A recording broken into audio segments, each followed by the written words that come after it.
Hi, this is Lawrence Fleckerbill. You are listening to TV Confidential. We're talking to Paul Green. Paul's latest book is Jeffrey Hunter, the film, television, and radio and stage performances. Also with us for the hour is Mary Ann Anderson. Mary's books on film and television include Portrait of a Soap Star, the Emily McLaughlin story. Emily McLaughlin was not only Mary's mother, she was married to Jeffrey Hunter at the time of his death. So, Mary, you knew Jeffrey Hunter. Yes, I did. Briefly, my mom married Jeff on February 4th, 1969, and then he passed away, sadly, in May of the same year. So it was very, very brief. Very, very brief, but I understand they packed a lot of living. There's a certain philosophy where you make the most of every minute of your life, where only 4 months passed, but it seems like a lot more than 4 months have passed. And it seems to me that's the sort of relationship that Jeff and Emily had. They packed an entire lifetime together, and they'd both been in very troubled and bad marriages. My mom's marriage to Robert Lansing, and Jeff's unique marriage to Dusty. Yes, his second wife, who some will say ran his career into the ground. She did. Yes. She did. Also, if you look at it in another way, they were still in the honeymoon phase of the relationship, and that's the most intense stage of a relationship, apart from the courting beforehand, and they didn't really do much dating beforehand. It was pretty much they met, and then they was married within a month, weren't they, Mary? I was going to say, yeah, they married each other within a month. Within 1 month. It was like their second date. It was, it was third or fourth, but it was a surprise, and two friends and people in Hollywood. I mean, he was involved with Sally, and then all of a sudden, Sally Ann House, yeah. Yeah, then he marries Emily McLaughlin. You know. Basically, Jeff died when the relationship was still at a peak, a peak of intensity. Yeah. So if Jeff had died, say, 3 years down the line, it would have had a different effect. But obviously, it affected Emily badly. Well, no, Mary told me she never quite got over it. No, not at all. I mean, this was a shock. I mean, he came back from Spain. There were some issues of an incident that happened on the movie set and complications on the flight home. He's at the hospital for 2 or 3 days going through tests, and they released him. He was considered fine, or they would have hospitalized him longer. But to get a strange feeling when you're at work to call home, and this strange friend of Jeff says, oh, he's fallen, but he's okay, was a real shock to her. She left the studio. She drove home probably 80 miles an hour on the Hollywood freeway. Yeah. They had moved him from the bottom of the 4 steps to the other side of the family room, placed him on the couch. And he had a big black eye on one side of his head. But by the time my mom got there, he'd slipped into a coma. And never recovered, and was. But she called the fire department back in '69. You didn't have 911. Yeah. A lot of questions as to the final hours after Jeff fell or was possibly pushed down the stairs. Well, yes, that is one of the unsolved, questions. Mysteries. That is one of the unsolved mysteries, and that is something that you feel strongly about. Totally. Well, sorry, Mary. I've seen I've got the autopsy report, and it's got the obviously the diagrams of the Jeff's body, as they have in autopsy reports, and his back is absolutely covered in various scratch marks and bruisings, and that's not what you get from just falling down 4 flights of stairs. Well, it looks like there was some sort of physical contact beforehand, or maybe they were lasting marks from some of the injuries he received making Viva America, which was when he had the accident in the car, and also when his friend, a British commando, was at a party in Spain soon afterwards. He did a karate kick, and Jeff's head went against a door, and he actually had a displaced vertebra. So there were some physical issues, and he did have head trauma as a result of if I remember correctly, he was in a car and it was rigged to explode, but instead of the glass blowing out, it blew in, and the impact resulted in serious... Yeah, he got concussion, powder burns, and some lacerations to the face. But then that was followed a few days later by a friend of his, a British commando, that was messing around at a party. He did a karate chop. He accidentally got, I think, Jeff under the chin. He went back against a door jamb and really knocked himself hard on there. So that, on top of the concussion, and they also displaced. I think he got a fractured vertebra, and so when he was on the flight home, his right arm was paralysed and he couldn't speak, and that's why he had to go under observation in the hospital. But like Mary said, they released him. They said it was okay to take it easy, but he did have issues from the concussion. Yeah, and I mean, I don't want to go too far off topic, but I know that, my main point is I want to talk about, knowledge of concussions in 1968-69 versus what we know 45 years back in those days was less than it is today. It is. Yeah, everything. They just didn't take anything as seriously. So it's possible that had they had the medical knowledge about a severe head trauma that we know today, it's possible they may have looked for something different or recognized something different, and they may have treated him.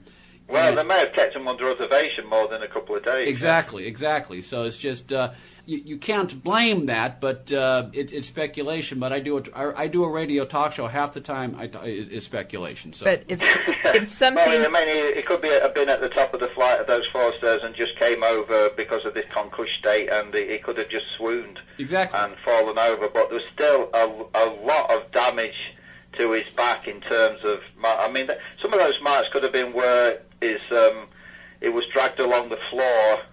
To put him on the sofa, that could have been possible. That could be. And he did have a drinking problem, especially the last, 10 or 12 years of his life. And there's not that he was drinking just before the fall. But this incident happened at 10 in the morning. Yeah.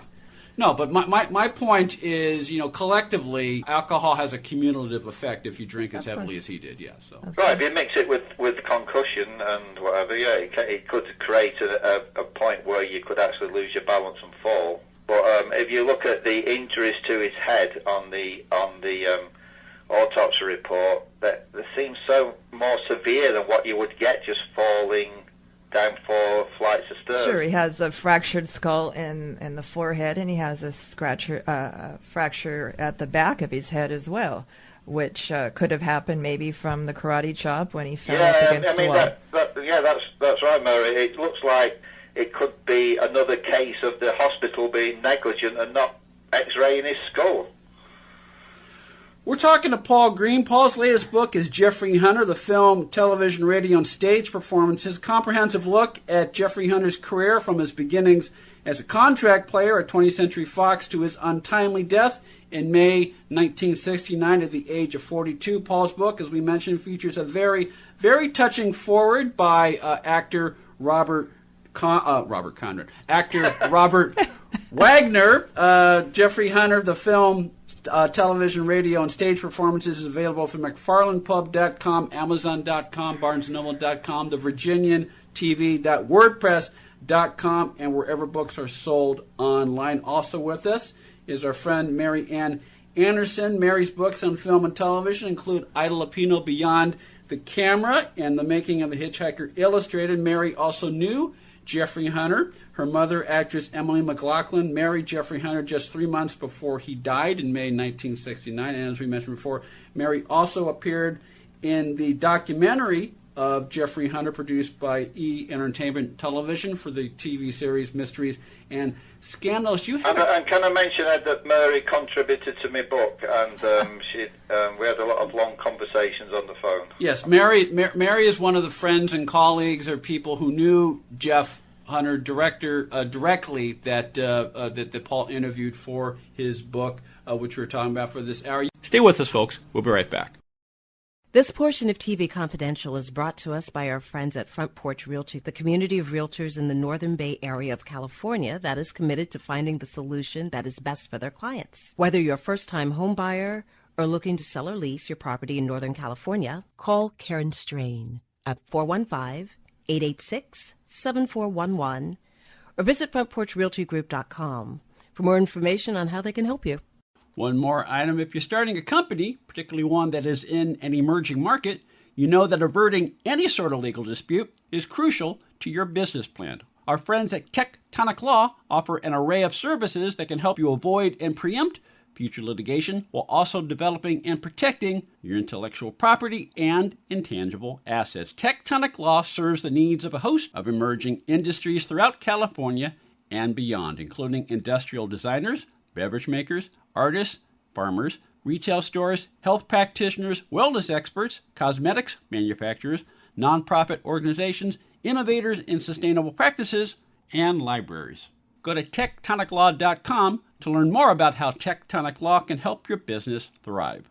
tectoniclaw.com. Rock solid representation for groundbreaking industries. Entertainment legend Rita Lee celebrates her 90th birthday and her long career in show business with an evening of song and stories at the historic El Portal Theater in North Hollywood Friday, May 30th, beginning at 8 p.m. Tickets are moving fast, however. Get your seat now at ovationtix.com/Rita Lee or elportaltheater.org. Well, hi, this is Lindsay Bloom, and you're listening to TV Confidential. Most difficult was the choice of the actor for the characterization of Jesus.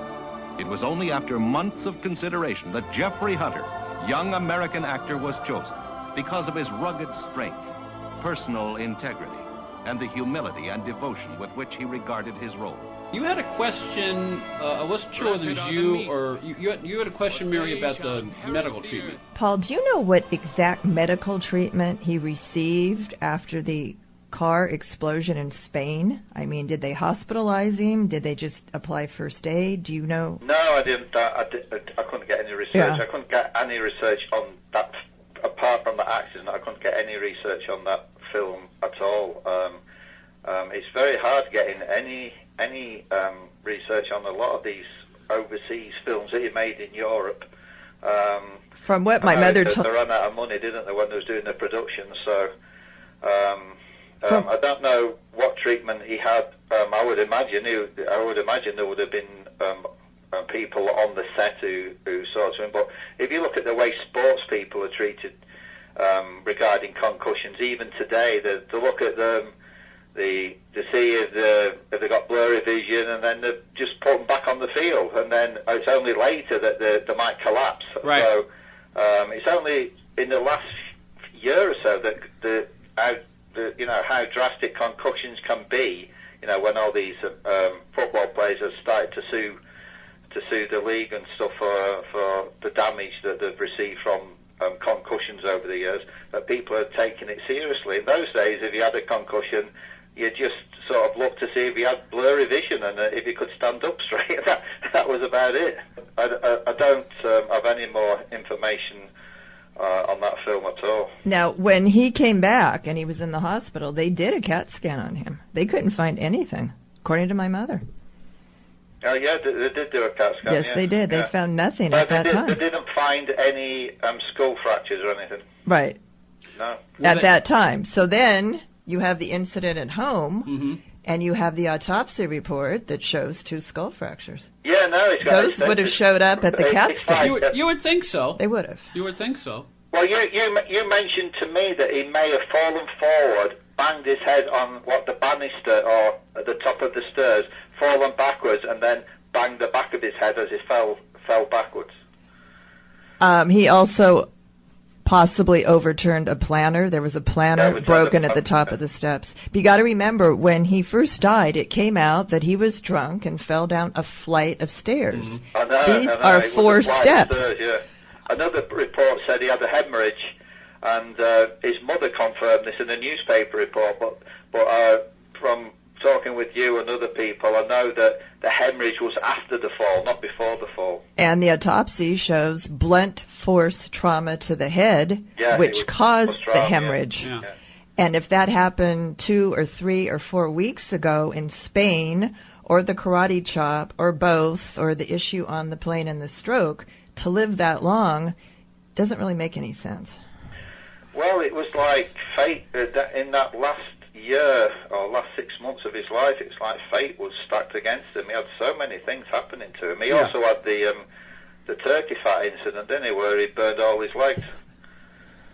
Well, you mentioned the word fate. I'm not one who believes in it's all we're at the mercy of luck. I mean, I'm one who believes we make our own luck with preparation. However, and this goes back to one of the things we were talking about early in our conversation. There were if you look at the life of Jeffrey Hunter and you look at his themes, or you look at his story arc, there were certain things that worked against him, one of which was the fact that he was devilishly handsome. We talked about how he got flack for that for when he played Jesus. He was too pretty to play Jesus.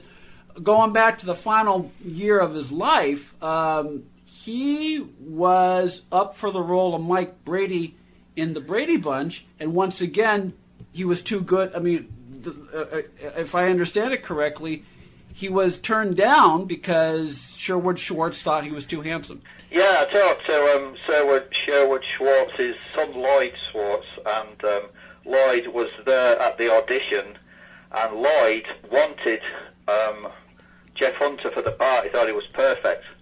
But Sherwood, his father, said, like he said, look, he's just too handsome. But the truth of the matter may have lay in the fact that Robert Reed was under some sort of contract, and it was easier to employ Robert Reed at the time. Because if you look at Robert Reed isn't exactly ugly. No, he's not. No, he's not. No, he's not. So, I mean, and Robert Reed had those piercing eyes as well. Yes, he was. And it's not like they replaced him with somebody who was really an ordinary-looking guy. I mean, Robert Reed was a handsome guy himself. But you're right. If I remember correctly, Reed was already doing Mannix at the time, which was another Paramount show. He had a recurring role as Lieutenant Tobias. Yeah. And he was one of the first actors to have, if not starring roles, regular roles on two network shows at the same time. So yeah, because he was already under contract, that did make it easier from a budget and a production. Yeah, and I think that's what it came down to. Ultimately. Well, look, there are a number of things that go into the casting and decision making when it comes to network television. Paul, your thought, Dusty was still in the background at that time. Do you think they were afraid she was going to do what she did on Star Trek and say he can't make a television show? No, I don't think. Well, 1969. I think Dusty was receding by that time. I mean, obviously, on Star Trek, he was still married to her, so I don't think she would have been able to have made those sorts of demands in 1969 because he wasn't legally bound to her. Yeah, other than supporting her children, right? He had no obligation to her. Other than the support of the children, yeah. Right. The divorce wasn't final yet. There was quite a battle over money and also... Yeah, no, but I can't see that she could have made demands on what his work could be. Yeah, that's my personal opinion. That's your opinion, and you're sticking to it. We're talking to Paul Green. Paul's latest book is Jeffrey Hunter, the film, television, radio, and stage performances, available through McFarlandPub.com as well as Amazon.com, where books are sold online. Paul Green passed away in January 2021. Mary Ann Anderson's books on Ida Lupino are available through Fair Manor Media.